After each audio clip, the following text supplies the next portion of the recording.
श्री गणेशाय नमः। ओम श्री सरस्वत्यै नमः। ओम श्री गुरुभ्यो नमः।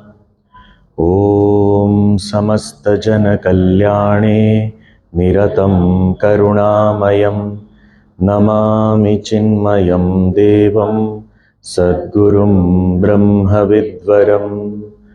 ॐ मूकं करोति वाचालं पंगुं लंघयते गिरिं यत्कृपातमहं वन्दे परमानन्दमाधवम्।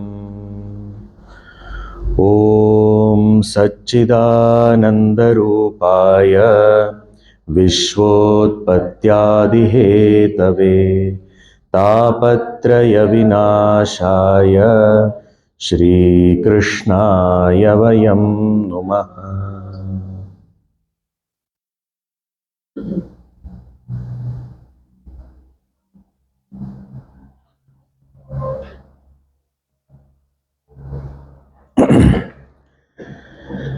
चतुश्लोकी भागवत के प्रथम श्लोक में भगवान ने अपना स्वयं का परिचय देते हुए कहा कि ये सब जो भी दिख रहा है उससे पहले मैं ही था और कुछ स्थूल सूक्ष्म या अव्यक्त रूप से नहीं था। अभी मैं ही हूं और ये जो जगत दिख रहा है उस रूप में भी मैं ही हूं और इस जगत के प्रलय के बाद भी जो बचेगा वो मैं ही हूं। तो अत्यंत अद्वैत की बात की। अहम एव आसम एव अग्रे। ये जब इन शब्दों का उपयोग होता है हमारे शास्त्रों में, विशेष रूप से ये छांदोग्य उपनिषद की श्रुति है, सदैव सौम्य इदमग्र आसीद एकम एव अद्वितीयम। ये एकम एव अद्वितीयम यहां पर कहा अहम एव आसम एव अग्रे। तो ये जो इन शब्दों द्वारा क्या संकेत किया गया है कि और कुछ नहीं था, यानी इस ब्रह्म में, इस सत्य में, इस आत्मा में कोई दूसरा भिन्न कुछ भी नहीं है, किसी प्रकार का भेद नहीं है। There is no difference whatsoever. भेद कितने प्रकार के हो सकते हैं? तो भेद जो होता है अपने ही जैसा दूसरा हो सकता है, उसको कहते हैं सजातीय भेद। अपने से विलक्षण कुछ दूसरा होता है, समथिंग डिफरेंट, उसको विजातीय भेद कहते हैं। और अपने ही भीतर कुछ भेद हो सकता है, स्वगत भेद कहते हैं। सजातीय भेद यानी मैं मनुष्य हूं, अन्य मनुष्य भी हैं जो भिन्न है मुझसे, तो वो सजातीय भेद हो गया। मैं मनुष्य हूं, मनुष्य के अलावा पशु पक्षी इत्यादि हैं, वो विजातीय भेद, अलग प्रकार की चीजें भी है मनुष्य से भिन्न। और एक ही मनुष्य के अंदर सर, हाथ, पैर इत्यादि अलग अलग भिन्न भिन्न अंग हैं, तो वो स्वगत भेद। तो जब यहां पर भगवान ने ये कहा अहम एव आसम एव अग्रे, इससे ये संकेत किया जा रहा है कि इसमें ना तो कोई सजातीय भेद है, यानी उनके जैसा दूसरा कोई नहीं है। और इसी को हम कथा में क्या देखते हैं कि कई जगहों पर जो कोई ऋषि या जो कोई पति पत्नी है वो तपश्चर्या कर रहे हैं और कहते हैं आपके जैसा पुत्र चाहिए। तो भगवान कहते हैं कोई है नहीं मेरे जैसा, सजातीय भेद नहीं है। अच्छा ठीक है, तो आपके सिवा कुछ है? जैसे कुछ कुछ जो मान्यताओं में ऐसा कहते हैं कि एक ईश्वर है और दूसरा कोई शैतान है, विजातीय। तो अच्छी चीजें तो यहां से आ रही हैं पर बुरी चीजें वहां से आ रही हैं, यानी ये सर्व कारण नहीं है। तो ये सीमित हो गया। तो यहां तो विजातीय भी कुछ नहीं है, कुछ विलक्षण भी नहीं है। Difference of a different kind also is not there, difference of the same kind is also not there. अच्छा, तो अपने आप में कुछ है, बोले वो भी एकमात्र है, अद्वितीय है, उसके अंदर भीतर भी there is no, it is a homogeneous whole, उसमें भी कोई अंग नहीं है, निरवयव। तो किसी प्रकार के लिम्स या पार्ट्स नहीं है उसमें, तो स्वगत भेद भी नहीं है। उनके अंदर ही हम कहें कि ये ब्रह्म जो है वो उसका सर है, ये पैर है, ऐसा नहीं है। ये ब्रह्म है वो आगे है, वो ब्रह्म के पीछे है, ऐसा नहीं है। जो अनंत है उसमें आगे पीछे कहां से बोलेंगे, अंदर बाहर कहां से करेंगे। तो स्वगत भेद भी नहीं है, कोई अंग भी नहीं बताया जा सकता।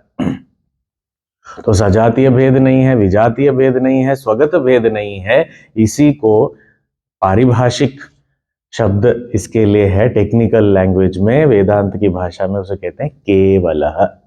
केवल, केवल यानी सजातीय विजातीय स्वगत भेद रहित, तो सारे भेद से रहित एकमात्र अद्वितीय जो है वो सत्य को ही केवल कहा गया है। और यहां पर उस केवल भाव को ही प्राप्त करना, उसी को कहते हैं कैवल्यम।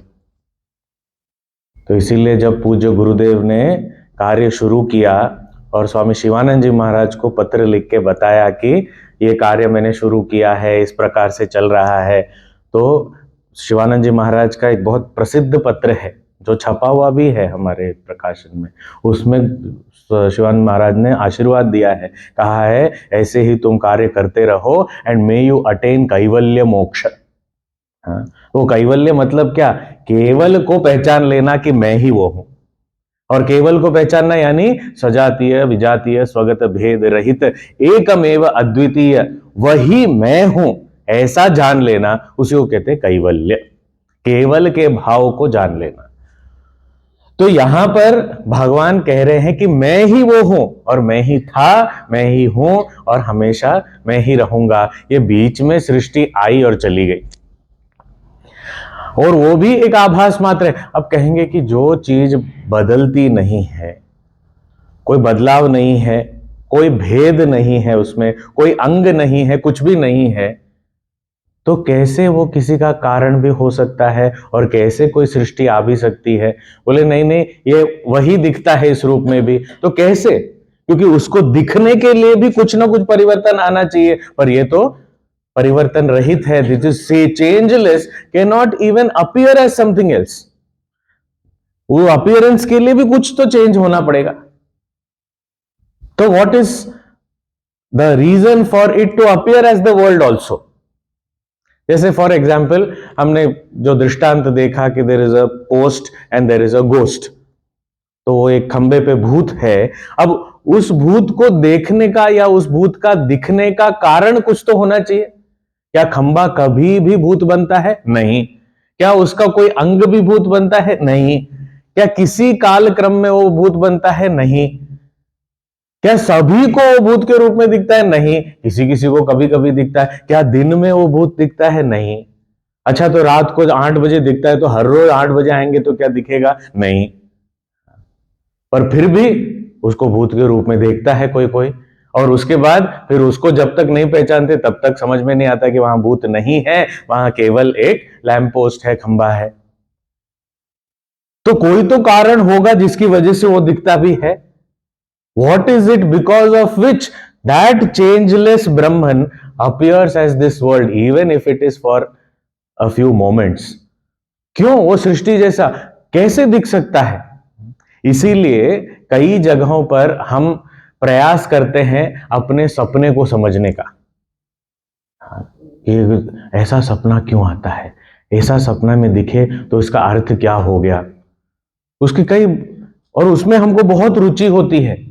जागने के बारे में कोई रुचि नहीं होती, सपने में क्या होता है, मृत्यु के बाद क्या होता है, वो सब में हमको इंटरेस्ट है।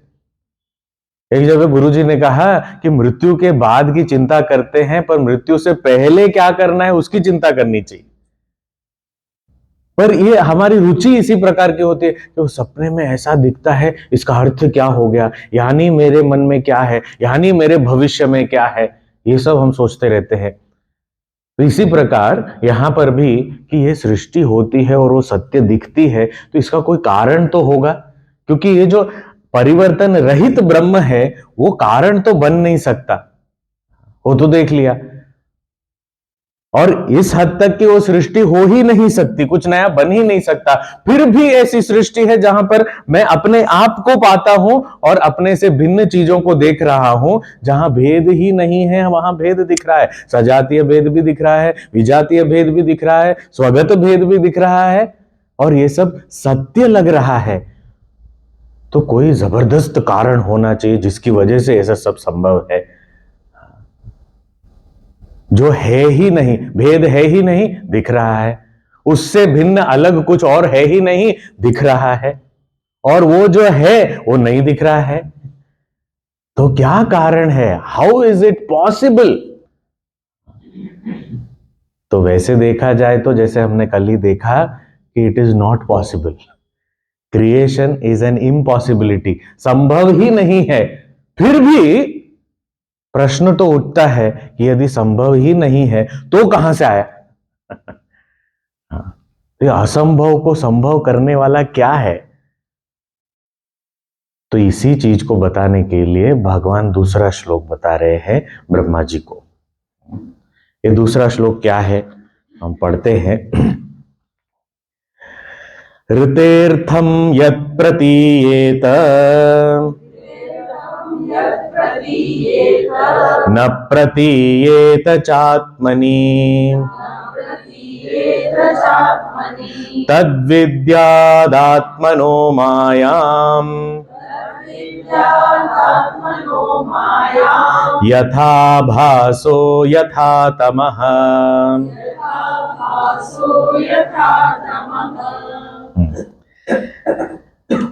तद विद्याद आत्मनो मायाम, उसको जानो। तद विद्यात, क्या? किसको जानो? मायाम, माया। ये दूसरा श्लोक जो है वो माया को दर्शा रहा है, माया को समझा रहा है। भगवान कह रहे हैं इसे माया जानो। अच्छा, किसे माया जानो? यत अर्थम ऋते प्रतीयेत। यहां अर्थम का अर्थ है वास्तविकता, एग्जिस्टेंस। जिसका एग्जिस्टेंस ही नहीं है, ऋते, ऋते मतलब बिना, अर्थम ऋते, without existence, without being real.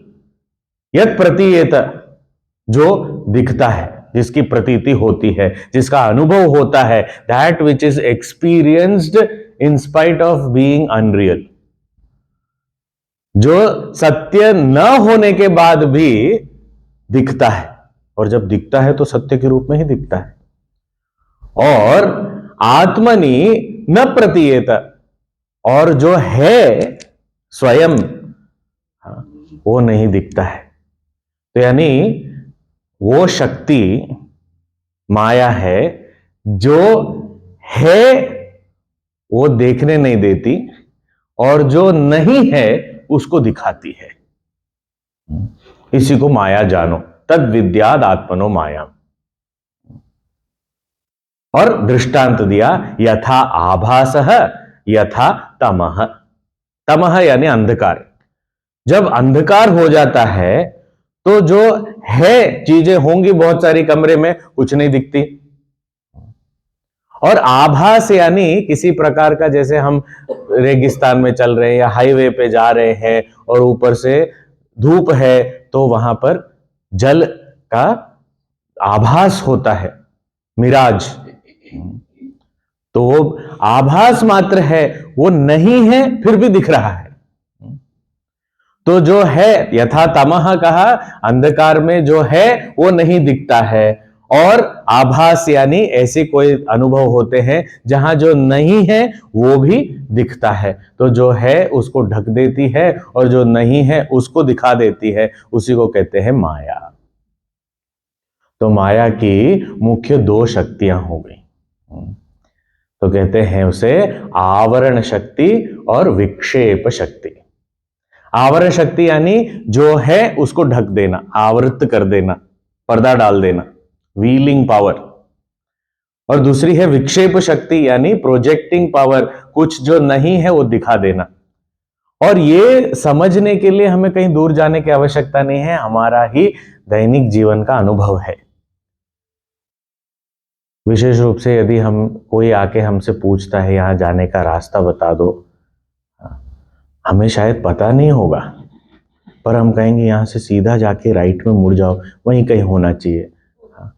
पता नहीं है, पर फिर भी कुछ ना कुछ तो बताना है उसको, क्योंकि उसने पूछा है तो बता दो, भले उल्टी दिशा दिखा दो, पर बोलना तो है कुछ ना कुछ। कुछ पता नहीं है फिर भी कुछ ना कुछ दिखा देते हैं, जो है ही नहीं, शायद वो होगा इस तरफ और हम दिखा रहे हैं इस तरफ, तो कुछ तो बताना है।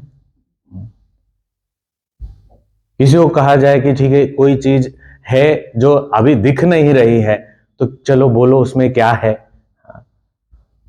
तो हम कुछ ना कुछ गेस करेंगे इसमें ऐसा होगा, पर सही में क्या है वो जानते नहीं है, पर जो नहीं है उसको भी हम विचार करते रहते, शायद ऐसा होगा, ये ऐसा होना चाहिए, पिछली बार ऐसा था।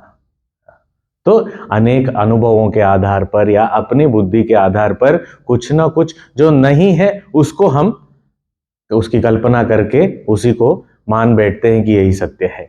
तो ये जो हमारी आदत भी है कि जो नहीं है, जो है उसको हम जानते नहीं है, और जो नहीं है उसका अनुभव कर लेते हैं। कई बार किसी व्यक्ति को हम जानते ही नहीं है, पर उसके बारे में भी ओपिनियंस बन जाते हैं हमारे मन में, किसी भी आधार पर उसको देख के कुछ लगा, उसको उसकी तुलना किसी से की, या आज मेरा मूड ऐसा है इसीलिए वो व्यक्ति का ओपिनियन बन गया।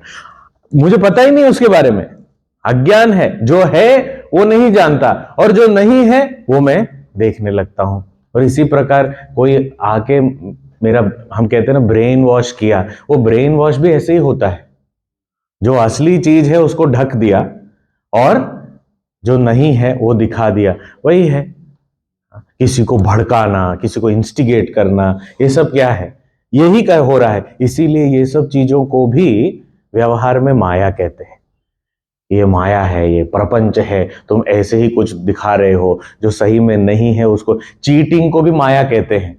ये कोई चीटिंग करता है तो कहते हैं ये माया है, माया जाल में फंसना नहीं। मतलब क्या, जो है वो नहीं दिखता है। जादूगर भी क्या करता है, असल में कई चीजें उसके हाथ का खेल होता है, तो जो सही में है वो देखने नहीं देता और कुछ और दिखा देता है, और हमको लगता है अरे ये तो सही है।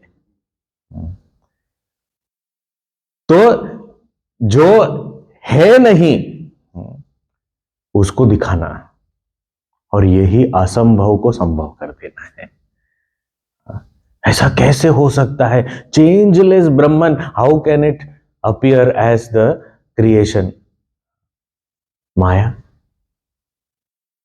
इसीलिए माया को कहा है अघटित घटना पटीयसी, जो कभी संभव ही नहीं है उसको भी दिखा देती है, उसको संभव मानो वो संभव हो जाता है उसकी वजह से, उसे माया कहते हैं। और वो माया कैसी है, उसको कहा परमेश शक्ति ही। वो शक्ति है, शक्ति के रूप में उपासना भी उसकी होती है, पर वो शक्ति यानी क्या, वो हम सब में शक्ति है। किसी निर्जीव वस्तु में भी शक्ति है, पर हर एक वस्तु में, सीमित वस्तु में सीमित शक्ति है, तो असीम ब्रह्म में असीम शक्ति है। तो जो सीमित वस्तु में संभावनाएं हो सकती हैं, तो असीम में जो संभावनाएं हो तो अनंत है, वो है माया, परमेश शक्ति ही। तो कुछ भी संभव है, ऐसा भी हो सकता है, वैसा भी हो सकता है, ये भी हो सकता है, वो भी हो सकता है, यहां भी हो सकता है, वहां भी हो सकता है। Nothing is impossible.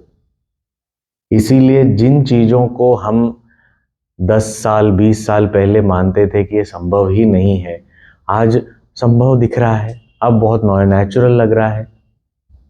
जिस चीज के बारे में पहले के जमाने में मानते थे कि ये कभी भी नहीं होगा, वो आज हो रहा दिख रहा है। तो संभावनाएं असीमित हैं और वो माया है। उसी संभावना को माया कहते हैं, द पोटेंशियल इन एवरीथिंग। तो क्या ब्रह्म में वो संभावना नहीं हो सकती कि वो इस जगत के रूप में दिखे? क्या वो लैंप पोस्ट में इतनी संभावना नहीं हो सकती कि वो भूत के रूप में दिखे? उसको बनने की जरूरत नहीं है, दिखता है। तो क्या हो गया? वो दिखना तभी संभव होता है जब वो अपने स्वरूप में नहीं दिखता हो। हमें सपना दिखता है, वो सपना कब देखते हैं? जब जागृत अवस्था ढक जाए। इसीलिए जब हम सो जाते हैं मतलब जागृत अवस्था से हमारा डिस्कनेक्ट हो गया। जैसे ही वो जागृत अवस्था पे पर्दा लग गया तब सपना संभव है। इसीलिए हम जागते हुए भी जब सपना देखते हैं, कई बार जागते ही कल्पना करते हैं और मनोरथ चलते रहते हैं हमारे सपने, वो जागते हुए भी जब सपना देखते हैं, जागृत अवस्था से डिस्कनेक्ट होते तभी सपना दिखता है। चाहे वो दिवा स्वप्न ही क्यों ना हो, रात्रि के स्वप्न की तो बात है ही, इवन जागते हुए भी हम यदि सपना देख रहे हैं, कुछ कल्पना कर रहे हैं कुछ, तो वो तभी संभव है जब हम इस रियलिटी से भी डिस्कनेक्ट हो जाए। तो ये जब दिखना बंद हो जाता है, यानी आवरण शक्ति है, तब विक्षेप शक्ति संभव है। पर एक और इंटरेस्टिंग बात है कि जब तक विक्षेप शक्ति है तब तक ही आवरण शक्ति हो सकती है। जब तक कुछ और दिख रहा है, मैं उसमें उलझा हुआ हूं, तो इसीलिए इस पर्दे को हटाने का प्रयास नहीं करता। जिस तरह हम मूवी देखने जाते हैं तो सफेद पर्दा है और उसके ऊपर प्रोजेक्शन हो रहा है। वो सफेद पर्दा है, उस पर्दे को भी पर्दे के रूप में पहचानना तभी संभव होगा जब उस पर कोई मूवी नहीं चल रही हो। क्योंकि यदि मूवी चल रही हो तो हम उस प्रोजेक्शन में खो जाते हैं, तो पर्दे को पर्दे के रूप में ही नहीं देखते, और पर्दे को पर्दे के रूप में ना देखें तो उसको खोलेंगे क्यों और उसके पीछे कुछ ढूंढेंगे क्यों? क्योंकि ये खेल चल रहा है तो वो खेल की ओर हमारा ध्यान है। इसीलिए आवरण शक्ति के बिना विक्षेप संभव नहीं है, और उसका उल्टा भी, विक्षेप के बिना आवरण भी टिका नहीं रह सकता। क्योंकि जैसे ही विक्षेप हट गया, वो आवरण को आवरण के रूप में हम पहचानते हैं, और हमारा स्वरूप जो है वो अज्ञान में नहीं है, हमारा स्वरूप तो ज्ञान स्वरूप है। इसीलिए हम उसको हटाना चाहेंगे। इसीलिए हमारे ऋषियों ने केवल जागृत अवस्था को ही ध्यान में रखते हुए ये विश्लेषण नहीं किया, उन्होंने ओवरऑल पूरे एक्सपीरियंस को लिया, और उसमें स्वप्न सुषुप्ति भी है और उससे परे समाधि की अवस्था भी है। तो ये सब को लेकर सारा विश्लेषण किया, तब जाके समझे कि वो सुषुप्ति अवस्था जहां पर स्वप्न भी नहीं है, वहां पर ऐसा अनुभव होता है कि कुछ नहीं है मेरे सिवाय। तो कुछ नहीं है यानी सब कुछ ढका हुआ है। तो ढका हुआ है, किससे ढका हुआ है? अज्ञान से, अविद्या से। और जब मैं उसको पहचानता हूं तो उसे दूर करने का प्रयास करता हूं। पर उसको यदि मैंने अकाउंट में लिया ही नहीं, तो फिर मैं सिर्फ प्रोजेक्शंस को देख रहा हूं, और प्रोजेक्शंस को देख रहा हूं तो उसको सुधारने का प्रयास करूंगा, हटाने का प्रयास नहीं करूंगा। This is the power of Maya, the extent of power, the depth of power. कि मैं जब तक उसको आवरण के रूप में नहीं पहचानता, तब तक मैं केवल उस विक्षेप को, उस प्रोजेक्शन को सुधारने में ध्यान दूंगा, उसको हटाने में ध्यान नहीं दूंगा। That is why I want my mind to be peaceful. मैं खुश रहना चाहता हूं, मेरे जीवन के अनुभव अच्छे होने चाहिए, और जब तक ऐसे अनुभव अच्छे हैं, अनुकूल हैं, तब तक मुझे कोई पड़ी नहीं है। क्या स्पिरिचुअलिटी? बाद में देखेंगे। क्या शास्त्र पढ़ना? बाद में कभी देखेंगे, अभी कोई जरूरत नहीं है। और फिर थोड़ा दुख आ जाता है, तुरंत भागते हैं, अरे क्या कहा है शास्त्रों में।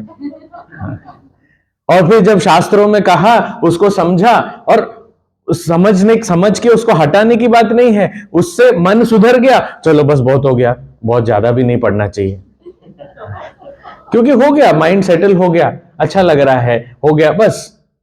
तो हम केवल वो विक्षेप को सुधारने में लगे हुए हैं, ना कि उस आवरण को पहचान के हटाने की कोशिश कर रहे हैं। हम उसमें प्रयास ही नहीं कर रहे उस क्षेत्र में। ये माया का पावर है। इसीलिए आवरण के ऊपर ही विक्षेप हो सकता है, पर जब तक विक्षेप है तब तक आवरण बना हुआ है। तो ये दोनों एक दूसरे की मदद करते हैं। दोनों शक्तियां बड़ी पावरफुल हैं। अब ये आवरण और विक्षेप शक्ति, उसको तो मुख्य शक्ति कहा जाता है, पर हम अन्य ग्रंथ वगैरह भी पढ़ते हैं तो उसमें है कि तीसरी भी शक्ति है माया की। वो तीसरी शक्ति क्या है? वो तीसरी विद्या शक्ति है, इसलिए उसको विद्या माया कहते हैं। या आवरण और विक्षेप को अविद्या माया कहते हैं, और तीसरी जो है उसको कहते हैं विद्या माया। वो विद्या भी शक्ति है, क्योंकि कुछ जानना भी हो। हाँ। कल एक प्रश्न था कि कौन किसको बता रहा है, यदि एक ही है तो। पर यदि ऐसा संवाद भी होना हो, हम कहते हैं ओरिजिनल डायलॉग है ये, यानी सबसे पहला प्राइमोर्डियल डायलॉग, कि जहां क्रिएटर के भी क्रिएटर ने क्रिएटर को कुछ बताया है। जहां हम लोग तो पिक्चर में ही नहीं आए अभी तक, जीव तो आया ही नहीं। वो ब्रह्मा जी को नारायण भगवान बता रहे हैं, पर यहां भी वो बताने के लिए भी दो चाहिए, और वो दो कहां से आए? हाँ, उस हद तक है ये माया का स्कोप। पर वहां पर विद्या के लिए भी माया चाहिए।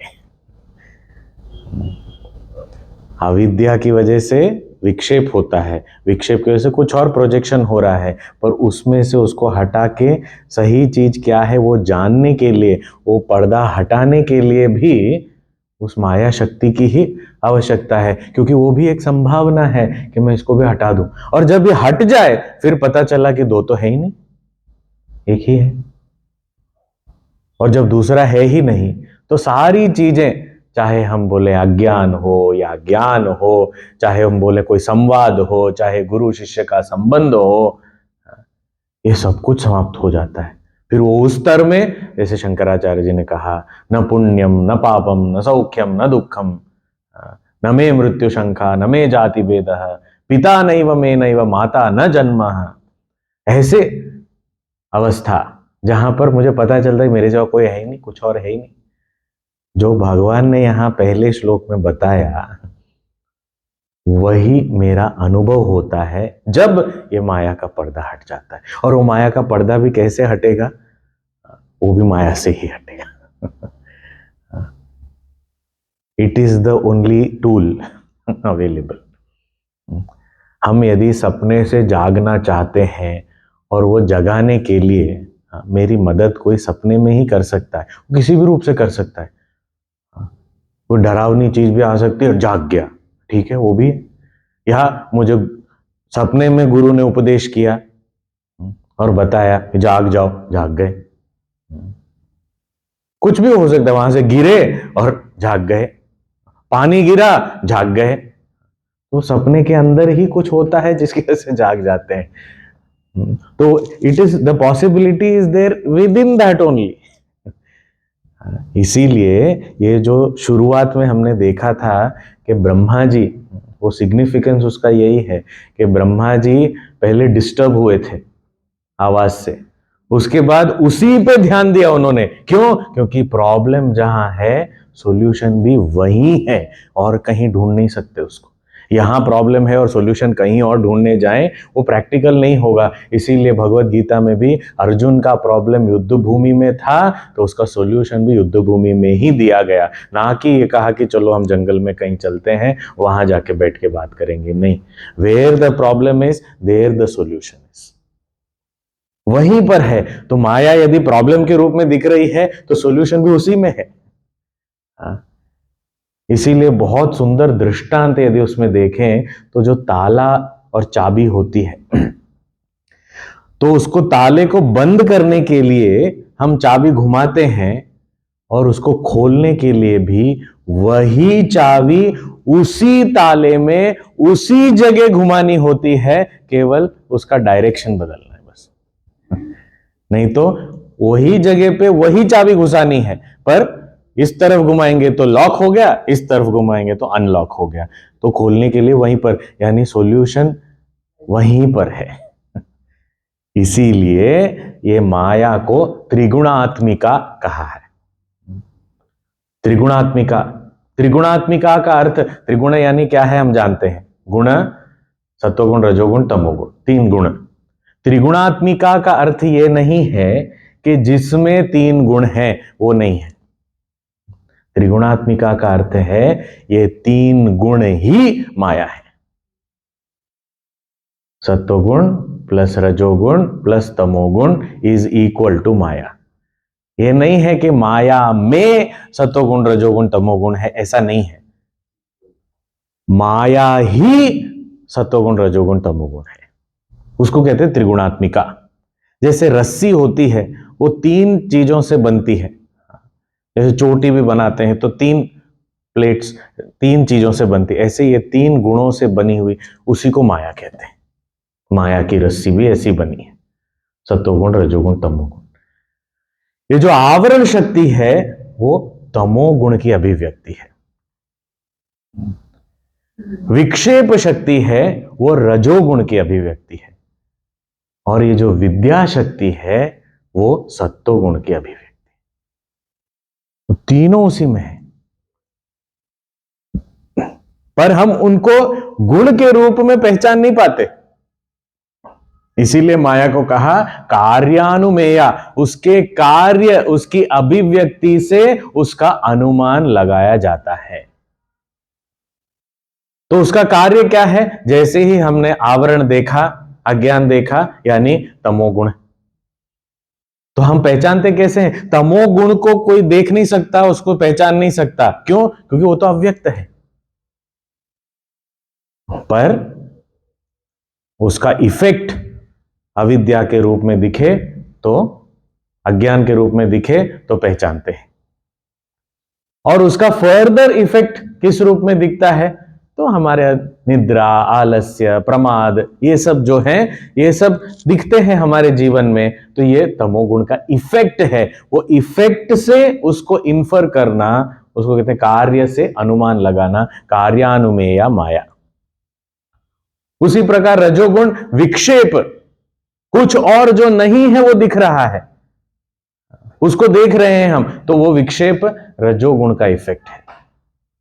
और हमारे जीवन में और निकट आता है तब इच्छाएं हैं, क्रोध है, लालच है, ये सब चीजें रजोगुण का इंपैक्ट है। तो ये इफेक्ट को देख के हमने पता कि अच्छा ये रजोगुण भी है माया में। और ज्ञान होता है, समझ में आती है बात, तो ये सत्वगुण का इफेक्ट है। इसमें ब्रिलियंस है, हर एक हमारी इंद्रियां, हमारा मन बिल्कुल प्रकाशित हैं, अलर्ट हैं। वो अलर्टनेस सत्वगुण का इफेक्ट है। वो इफेक्ट को देख के हमें अनुमान लगा सकते हैं हम कि माया सत्वगुणी भी है। तो त्रिगुणात्मिका माया है, कार्यानुमेया माया है, पर स्वयं अव्यक्त है। अव्यक्त है इसीलिए अनुमान कार्य से ही लगाया जा सकता है। इफेक्ट से इन्फर करना इसीलिए जरूरी है क्योंकि स्वयं अनमैनिफेस्ट है। तो ये त्रिगुणात्मिका माया में आवरण, विक्षेप और ज्ञान की शक्ति तीनों है। बट फिर अधिकतर लोग क्यों फंसे हुए हैं, क्यों ज्ञान नहीं आता? क्योंकि बहुमत, मेजॉरिटी, 2/3 मेजॉरिटी रजोगुण तमोगुण को ही मिलता है, इसीलिए कठिन होता है। इसीलिए हमको लगता है कि ये ज्ञान तो कैसे, अभी तो बहुत कठिन है, बहुत कॉम्प्लिकेटेड है। एक्चुअली देखा जाए तो ये वेदांत जितना स्ट्रेट फॉरवर्ड और कुछ भी नहीं है, वेरी स्ट्रेट फॉरवर्ड। इसीलिए हमको कॉम्प्लिकेटेड लगता है, क्योंकि we are used to complicated things. क्योंकि वो रजोगुण तमोगुण का इंपैक्ट इतना है कि वो, क्योंकि और बहुमत भी है उसका, इसीलिए वो सत्वगुण को ज्यादा मौका नहीं मिलता। तो it has to be very strong. इसीलिए हमें बार बार श्रवण मनन इत्यादि करते करते करते करते उसको स्ट्रॉन्ग बनाते हुए ये रजोगुण तमोगुण का इंपैक्ट कम करना है। सो ये अव्यक्त रूपा कार्यानुमेया त्रिगुणात्मिका माया, और इसमें ये सत्व रजस तमस तीनों गुण हैं, ये आवरण शक्ति, विक्षेप शक्ति और इसमें से निकलने की विद्या शक्ति, सब उसी माया में सारी संभावनाएं हैं। इसीलिए भगवान ने गीता में कहा मत्त स्मृति ज्ञानम अपोहनम च, मेरी वजह से ही याद भी रहता है, मेरी वजह से ही ज्ञान भी होता है, और मेरी वजह से ही भूल भी जाते हैं। अब वो मेरी वजह से का अर्थ ये नहीं है कि भगवान है उसका कारण या ब्रह्म है उसका कारण। वो जब कह रहे हैं तो कह रहे हो माया शक्ति का प्रभाव है। अब प्रश्न उठता है कि माया और ब्रह्म का संबंध क्या है आपस में। This is a very important question, क्योंकि उससे उसका इम्प्लीकेशन उसके अनुसार होगा। इन दोनों का संबंध क्या है? क्या दोनों एक हैं कि ब्रह्म माया एक है? यदि एक है तो यानी अलग हो ही नहीं सकते, तो यानी उससे मुक्ति कभी मिल ही नहीं सकती। माया तो वो रस्सी है, 3 गुणों वाली रस्सी, और गुण शब्द का अर्थ रस्सी भी होता है संस्कृत में। तो ये माया जो त्रिगुणात्मिका माया है, बोले उससे छुटकारा मिलेगा ही नहीं। क्यों? क्योंकि ब्रह्म और माया एक ही है, तो यानी मैं माया से एक ही हूं, तो यानी उससे छुटकारा मिलेगा ही नहीं। और माया का ही कार्य है ये सब, शरीर के साथ तादात्म्य, तादात्म्य की वजह से दुख, यानी दुख से कभी छुटकारा मिलेगा ही नहीं, यानी शास्त्र निरर्थक हो गए। तो ऐसा ही लगता है। यदि माया अलग है तो भी प्रॉब्लम है, यदि ब्रह्म और माया भिन्न भिन्न है तो भी प्रॉब्लम है। क्या प्रॉब्लम है? यानी ब्रह्म जो एकम एवं अद्वितीय था, अभी दूसरा कुछ आ गया उसके सिवाय, भेद आ गया। और यदि जैसे दूसरी चीज आ गई तो यानी ये अनंत नहीं है, ये सत्य नहीं है, ये चैतन्य नहीं है। दूसरा आ गया। नहीं, माया दूसरी है पर वो सत्य नहीं है। अच्छा, सत्य नहीं है तो फिर असत है, यानी है ही नहीं। नहीं, है ही नहीं, ऐसा कैसे बोल सकते? नहीं, सत्य है, तो 2 सत्य कैसे हो सकते हैं? वो सत्य भी नहीं हो सकती। और यदि सत्य ही है तो उससे छूटेंगे कैसे? उससे निकलेंगे कैसे? तो यानी अविद्या भी सत्य है, विक्षेप भी सत्य है, तो फंसे हुए हैं हमेशा के लिए। तो फिर ये सीजन की तरह आते जाते रहेंगे। अभी अविद्या का सीजन चल रहा है, अभी विक्षेप का सीजन चल रहा है, अभी विज्ञान का सीजन चल रहा है। और ऐसा तो होता है, अभी भी हम देख रहे हैं, पर वो थोड़ी अल्टीमेटली हमारा गोल है, क्योंकि हमारा भी सीजन ही चलता है। आजकल क्या, आजकल भक्ति का सीजन चल रहा है। अच्छा, भगवान के सिवा और कोई नहीं है हमारा। फिर कुछ समय बाद योग का सीजन आ जाता है कि अभी हम योग करेंगे, रोज सुबह उठेंगे, वो करेंगे। उसके कुछ समय बाद फिर ज्ञान का सीजन आ जाता है। ये सब क्या, हमको ये सब में इंटरेस्ट नहीं, विचार करेंगे, ब्रह्म विचार, बस बैठ के विचार करते रहते हैं और कुछ नहीं करें। ये सीजन चलते हैं हमारे भी। फिर हम कहते हैं अभी कुछ नहीं, नॉन स्पिरिचुअल सीजन चल रहा है हमारा। तो अभी क्या करते हो? अभी शादियां हो रही हैं तो हम अटेंड करते हैं, खाना पीना, पार्टी, ये सब, तो अभी सीजन अलग बदल गया है, उसके बाद वापस आएंगे हम। तो ये तो अभी भी चल रहा है। तो अगर वो सत्य है तो फिर वहां कैसे वो सीजनल में ही रहेंगे? फिर हम कभी भी एस्टैब्लिश नहीं होंगे, उसमें निष्ठा नहीं होगी। तो ये भी नहीं चाहिए अब। तो ना सत्य है ना असत है, ना भिन्न है ना अभिन्न है। अच्छा, वो माया में हो सकता है कि कोई अंग है कि ये वाला अंग मुझे नहीं चाहिए, ये वाला अंग मुझे चाहिए, तो उसमें अंग भी कहां से होगा? माया अब है ही अव्यक्त, अब अनमैनिफेस्ट में कहां से उसके टुकड़े होंगे? अब मुझे वो सात्विक माया दे दो और वो तामसिक और राजसिक आप रखो, ऐसे थोड़ी, उसमें कोई अंग थोड़ी होंगे। या मुझे सुबह वाली माया पसंद है, शाम वाली मुझे नहीं चाहिए, शाम वाली आप रखो। ऐसा तो नहीं हो सकता। तो ना उसमें कोई अंग हो सकते, ना उसके टुकड़े हो सकते, ना उसका कोई ये अच्छा भाग है और वो अच्छा भाग नहीं है, ऐसा कोई हिसाब नहीं है। तो वह है क्या? ना उसको सत कह सकते हैं ना असत कह सकते हैं। अच्छा, सत और असत नहीं कह सकते, दोनों का कॉम्बिनेशन है। अरे सत और असत का कॉम्बिनेशन कहां से होगा? Real unreal, existent non existent, इन दोनों का कॉम्बिनेशन कहां से होगा? वो ब्रह्म से भिन्न है पर नहीं भी है, वो उसके साथ एक है पर वो एक नहीं भी है। वो कॉम्बिनेशन कैसे होगा? या तो भिन्न होना चाहिए या तो अभिन्न होना चाहिए, एक होना चाहिए या तो अलग होना चाहिए। अब दोनों का कॉम्बिनेशन कैसे होगा? वो भी संभव नहीं है। तो अब क्या समझ में नहीं आ रहा है, क्या है क्या वो? बोले इसीलिए कहते हैं अनिर्वचनीय। उसको बता नहीं सकते कि वो सही में है क्या। उसको कहें अच्छा माया है, अब है भी नहीं बोल सकते। है मतलब अस्तित्व तो उसकी सत्ता हो गई। नहीं है भी नहीं बोल सकते क्योंकि उसका इफेक्ट दिख रहा है।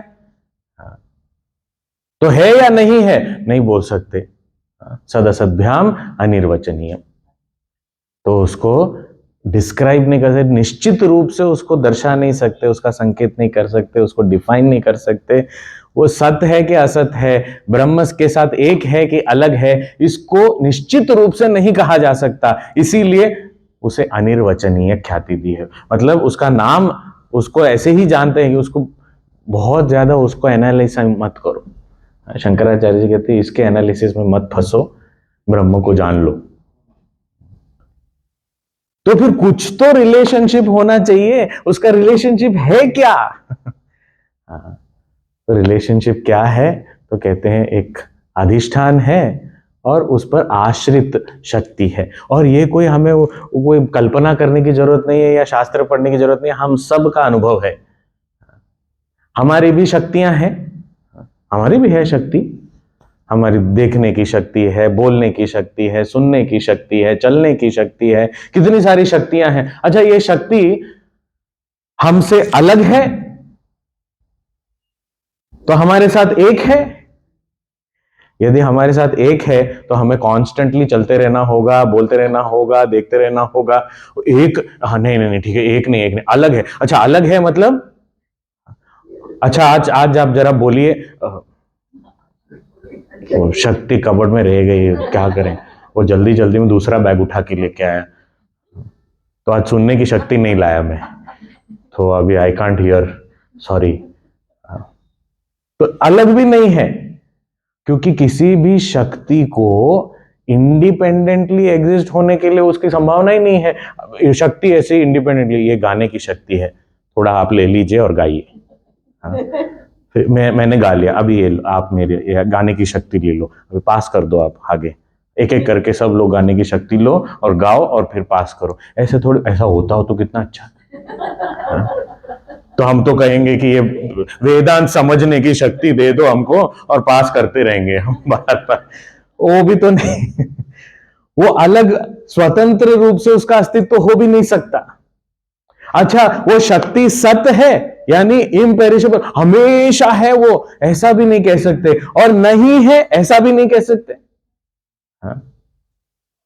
उसकी अभिव्यक्ति हमेशा होगी वो भी नहीं कह सकते, और वो कभी भी अव्यक्त रूप में हमेशा रहेगी, अभिव्यक्ति होगी ही नहीं ऐसा भी नहीं कह सकते। तो हमारी शक्तियां जो हैं, बोलने, गाने, खाने पीने, जो भी शक्ति है, ये सब शक्ति हमसे भिन्न भी है ऐसा नहीं कह सकते, अभिन्न है ऐसा नहीं कह सकते, वो अपने आप में सत्य है ऐसा नहीं कह सकते, वो असत है ऐसा भी नहीं कह सकते, पर है हमेशा। और वो शक्ति स्वतंत्र रूप से नहीं रह सकती, उसको एक अधिष्ठान, एक आश्रय चाहिए। यदि हम कहते हैं कि यहां पर इस हॉल में, कई बार ऐसे कहते हैं ना कि इस हॉल में बहुत सारा टैलेंट अभी है, हाँ बहुत सारा टैलेंट, कहां? हाँ, इस हॉल में टैलेंट है, आप लोग सब बाहर जाओ, हम टैलेंट इकट्ठा करना चाहते हैं, और कोई पैर पैर में कोई ना आ जाए टैलेंट, आप देख लेना, आप आराम से बाहर निकल जाओ या साइड में हो जाओ, हम पहले टैलेंट इकट्ठा कर ले तो उसके बाद आके बैठना। अरे बाबा, ये जो बैठे हैं उनमें ही है टैलेंट, उस रूप में टैलेंट है, पर ये नहीं कह सकते कि ये लोग टैलेंट है, ये लोग टैलेंट नहीं है। अच्छा, तो उससे अलग है? अलग भी नहीं है, तो एक ही है, एक भी नहीं है, पर वो आश्रित है। It needs a locus. तो यह ब्रह्म में आश्रित माया है, ब्रह्माश्रया माया है। तो ये ब्रह्माश्रया माया जो संभावना के रूप में है, वो ब्रह्म को ही इस जगत के रूप में प्रस्तुत कर सकती है, उसका आभास हो सकता है। और हम जगत को देख के उतना ही सत्य है ऐसा मानते हैं, पर जो अधिष्ठान है उसको देखते ही नहीं। जैसे वो भूत दिख गया तो भूत ही सत्य है, तो उसके अधिष्ठान लैंप पोस्ट को तो हम जानते ही नहीं है। तो जो लैंप पोस्ट है उसको ढक दिया और भूत को दिखा दिया, वो संभावना है। इसीलिए अभी जैसे कोई रस्सी है, वो रस्सी को हम सांप के रूप में देखते हैं। अब वो रस्सी जो है वो भूत के रूप में नहीं दिखेगी, वो खंभा जो है वो सांप के रूप में नहीं दिखेगा, क्योंकि उसकी संभावना सीमित है। तो जो संभावना भी है वो उसमें संभावना होनी चाहिए तो वो दिखेगा। एक पेड़ है, वो रात के समय वो कहते हैं वो इमली का पेड़ है, उसमें भूत होता है। वो इमली का पेड़ रात को ऐसा झूलता हुआ, उसका आकार, उसके पत्ते, वो सब देखते हैं तो ऐसा लगता है कि कोई भूत खड़ा है। उसमें संभावना है, इसीलिए वो दिख रहा है ऐसा। बड़ा सा बरगद का पेड़ हो, वो भूत की तरह नहीं दिखेगा कि वो झूल रहा है हवा में, क्योंकि उसमें वो संभावना नहीं है। तो ये ब्रह्म में संभावना अनंत है, इसीलिए किसी भी रूप में, इस पूरे विविधता पूर्ण जगत के रूप में वो हो सकता है कि वो दिखे हमें, क्योंकि उसमें संभावना है, उसकी अभिव्यक्ति हो सकती है। दैट अनलिमिटेड इन्फिनिट पॉसिबिलिटी और potential in Brahman is called Maya. और वो पोटेंशियल कैसी है? वो माया ब्रह्म आश्रया है, ब्रह्म में आश्रित है, ब्रह्म के साथ एक भी नहीं है और अलग भी नहीं है। वो स्वतंत्र रूप से सत भी नहीं है, असत भी नहीं है, पर ब्रह्म में आश्रित तो है। इसीलिए कहते हैं ब्रह्म की शक्ति है।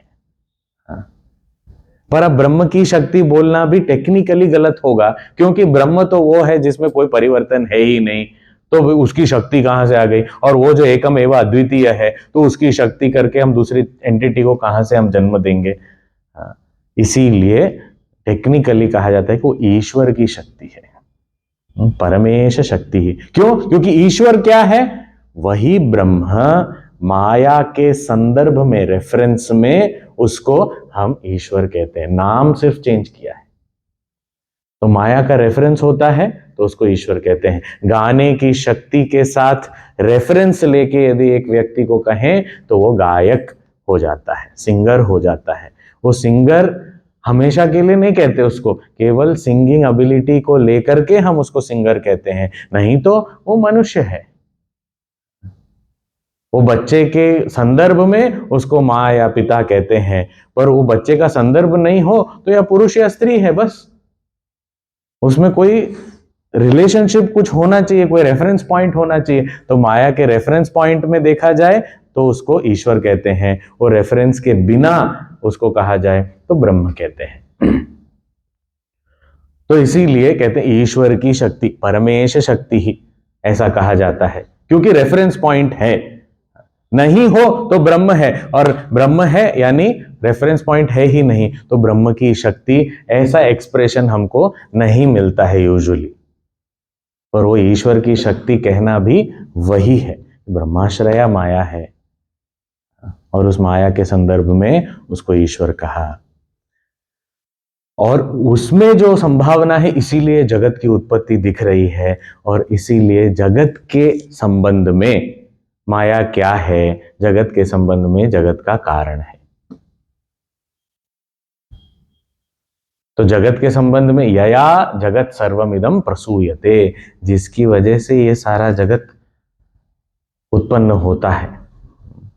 तो ये जो जगत की उत्पत्ति, जगत के संदर्भ में उसको देखें तो वो क्या है? जगत का कारण है।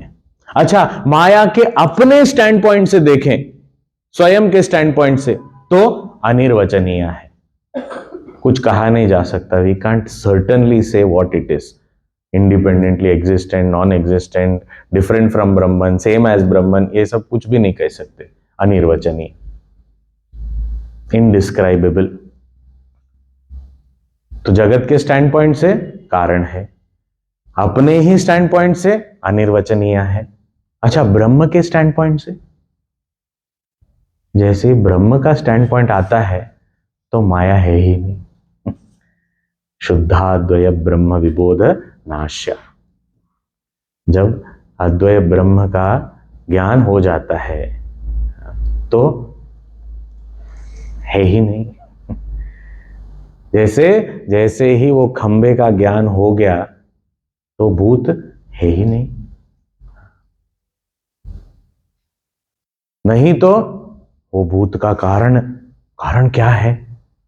उसमें निहित संभावना जो है वही भूत बन के सामने है। अच्छा, वो संभावना कहाँ है, जरा दिखाओ। नहीं दिखा सकते उसको। अच्छा, एक बार लैंप पोस्ट को देख लिया, उसके बाद वो संभावना, बोले है ही नहीं।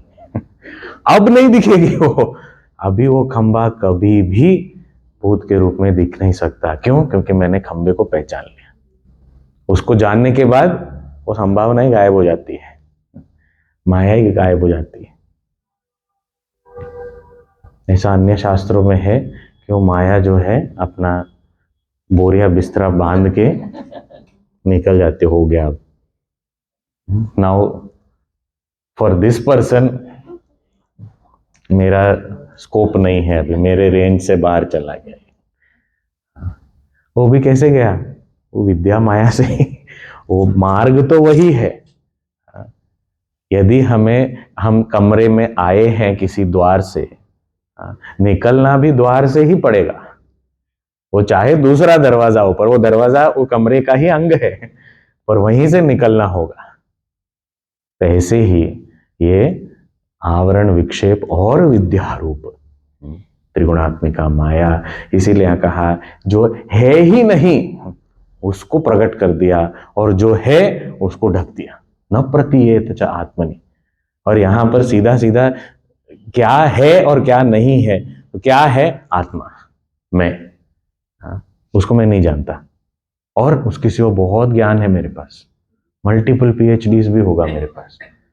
मैं इतना कुछ जानता हूं पर अपने आप को नहीं जानता। तो जो है उसको नहीं जानता, और जो नहीं है उसके बारे में बहुत डिटेल में स्टडी किया है, जो है ही नहीं। तो यही है तद विद्यात आत्मनो मायाम, सबसे इंपॉर्टेंट है आत्मनः मायाम। माया मुझ पर आश्रित है। आत्मनः मायाम यानी मेरी माया, अपनी माया। तो ये शक्ति मुझ पर आश्रित है, मैं शक्ति पर आश्रित नहीं हूं। For Maya to exist it needs me, but for me I don't need anybody support. बहुत सिग्निफिकेंट चीज है ये। यानी अज्ञान भी है तो उसका भी अधिष्ठान मैं ही हूं। तो मैं ये नहीं कह सकता अरे मैं तो अज्ञान में फंसा हुआ हूं। सच्चाई तो ये है कि अज्ञान मुझ में है, मैंने उसको आश्रय दिया है, वो मुझ में आश्रित है। तो मैं अपने सही स्वरूप को जब जान लेता हूं तब समझ में आता है आत्मनः माया, मेरी माया है। यथा भासः यथा तमः। तो भगवान कह रहे हैं ये माया शक्ति जो मुझ में आश्रित है उसकी वजह से ही ये सृष्टि दिख रही है, उसका आभास हो रहा है। भगवान थोड़ा ये सृष्टि के बारे में भी बता दो। आप बोल रहे हो कि ये भी आप ही हो, तो वो भी बता दो। तो भगवान ने क्या कहा था? यावान अहम, मेरी कितनी व्यापकता है, मैं कौन हूं, किस हद तक मैं फैला हुआ, मेरी तो वो बता दिया पहले 2 श्लोक। फिर कहा यथा भाव, मैं किस रूप में हूं, तो तुम पहचान सकते हो उस रूप में, तो इस सृष्टि के रूप में हूं। वो अभी 3रे श्लोक में हम देखेंगे।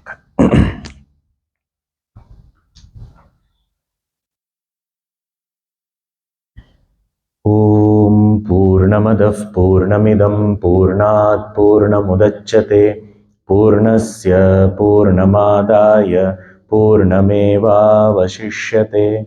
ॐ शान्तिः शान्तिः शान्तिः। हरिः ॐ श्रीगुरुभ्यो नमः। हरिः ॐ।